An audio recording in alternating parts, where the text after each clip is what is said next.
Sandwich कोणाला आवडत नाही असं होऊ शकत नाही। चला तर मी कसं झटपट बनवलेलं आहे आजचं आपलं सँडविच।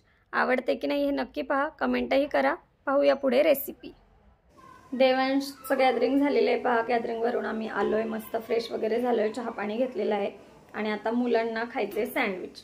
तर पहा आहोंनी ब्रेड वगैरे आणलेला आहे। चला आता आपण सँडविच करूयात। सर्वप्रथम मी आता बटाटे उकडत तर लावलेलेच आहे। कुकर गार होईपर्यंत इकडे मी पुदिन्याची चटणी करून घेते आणि सगळं चॉपिंग करूयात आपण। काकडी, टोमॅटो, कांदा वगैरे जे जे मुलांना आवडतं ते सगळं घालणार आहे मी। आणि चला चीज किसून घेऊया। पहा मी कसं करते सँडविच।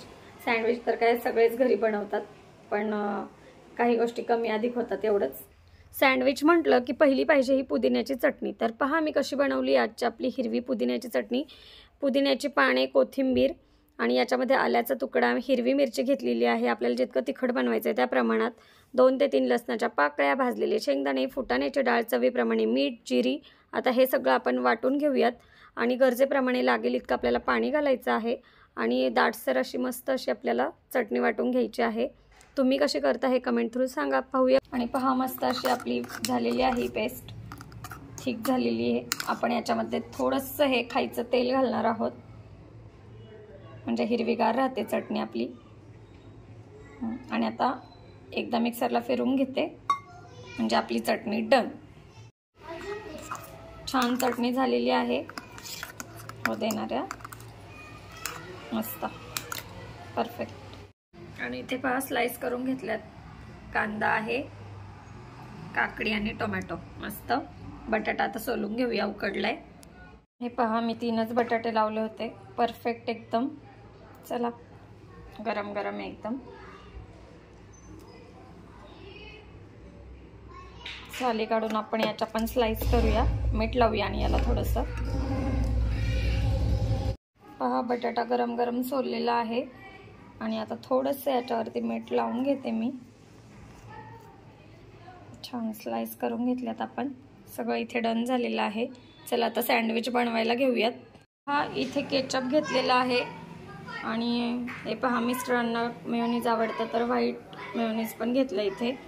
चटणी आहे, ब्रेड स्लाइस, चीज सुद्धा आहे। आणि चला आता गॅस सुद्धा सुरू केलाय, पॅन ठेवलेला आहे। चला आता आपण सँडविच बनवून घेऊया एक एक स्लाइस घेऊन, आणि मी आकडा काढून घेणार नाहीये। तर चला आता आपण याला सगळी चटणी आणि सॉस लावूयात। चटणी आपली एकदम मस्त ऑसम, आमच्या इथे चटणी खूप आवडते सगळ्यांना आणि मिस्टरांना तिखट आवडतं, त्याच्यामुळे चला आता ह्याला आधी लावून घेते मी 2 स्लाइसला। केचप लावूयात। चला तर त्यांच्यासाठी इथे मेयोनीज मस्त छान एकदम क्रीमी क्रीमी लागतं। आता आपण एक एक स्लाइस ठेवूया। पोटॅटो आहे, एकदम झटकीपट मी चटणी करेपर्यंत आपले बटाटे इथे उकडून झालेले आहेत। चला आता काकडी, कांदा, टोमॅटो,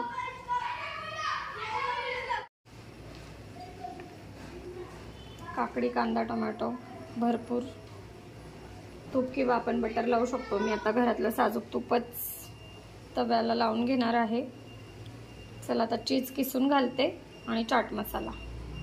हे पहा चीज किसलेला आहे आणि दुसऱ्या एका स्लाइसला मी लावून घेतलेला आहे चटणी आणि केचप आणि हे मेयोनीज। चला आता हे याच्यावरती कव्हर करूयात आणि छान रोस्ट करून घेऊयात, ग्रिल करून घेऊयात।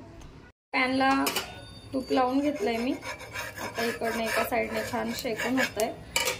चला आता वरच्या साईडने पुन्हा तूप लावूयात आणि पलटी करूयात। छान दोन्ही बाजूने आपल्याला ग्रिल करायचं आहे, म्हणजे चला छान आपण भाजून घेऊया दोन्ही साईडने। ती सुरेख कलर आलाय, पाहू शकता तुम्ही, पलटी केलेला आहे, खरपूस असा एकदम क्रंची, खायला तर तितकंच टेस्टी लागणार आहे। चला तर तुम्हाला नक्कीच आवडलं असेल मी बनवलेलं हे सँडविच। आणि सँडविच सगळ्यांनाच आवडतं, छोट्या मोठ्या भुकेसाठी एकदम छान असा ऑप्शन आहे, लहान मुलांना सुद्धा आवडतं। तेवढाच पुदिना वगैरे आणि ह्या कच्चं सॅलड पोटात जातं। चला आता मस्त सॉस बरोबर, चटणी बरोबर सर्व करूयात। चला तर पहा, मस्त असं माझ्यासाठी आता मी शेवटचं हे सँडविच करते. दोन्ही स्लाइसला लावून घेतलेलं आहे मेयोनीज, केचप वगैरे आणि ही चटणी, पुदिन्याची, भरपूर असं सॅलड. आणि आता शेवटी मस्त असं हे चीज आहे ते किसून घेते भरपूर असं, आणि चाट मसाला घालायचा आहे. एकदम मस्त यम्मी असं सँडविच आपलं शेवट आहे. आता आपण आधी सगळ्यांना खाऊ घालायचं, नंतर शेवटी आपणही गरमागरम असं खायचं. चला आता चाट मसाला स्प्रिंकल करूयात. हे पहा मस्त, आणि हे कवर. आता इकडे तूप लावून घेऊयात पॅनला, आणि मस्त हे सँडविच लगेच घालून घेऊयात. भरपूर सॅलड घातलंय, वरण सुद्धा तूप लावूयात. छान असं आपण हे पलटी करून घेतलेलं आहे. दोन्ही बाजूने छान आपल्याला हे शेकून घ्यायचं आहे, आणि छान दोन्ही बाजूने शेकून झाल्यानंतर एकदम क्रंची क्रिस्पी, खायला एकदम अमेझिंग लागतं हे सँडविच. छान दोन्ही बाजूने शेकून झाले, आणि मी आता पहा प्लेटमध्ये काढून घेतलंय. आणि आवाजावरूनच लक्षात येते की किती छान. आता कट करून घेऊयात आपण मस्त असं सँडविच, या सगळ्यांनी खायला. वाव, हिरव्या चटणीसोबत सँडविच खाण्याची मजाच वेगळी आहे. चला तर आजची ही रेसिपी तुम्हाला आवडली असेल तर आपल्या चॅनलला लाईक, शेअर, सबस्क्राईब करायला विसरू नका. बेल आयकॉनही प्रेस करा. भेटूया नवीन व्हिडिओसोबत. तोपर्यंत मस्त खा, स्वस्त रहा. Bye bye.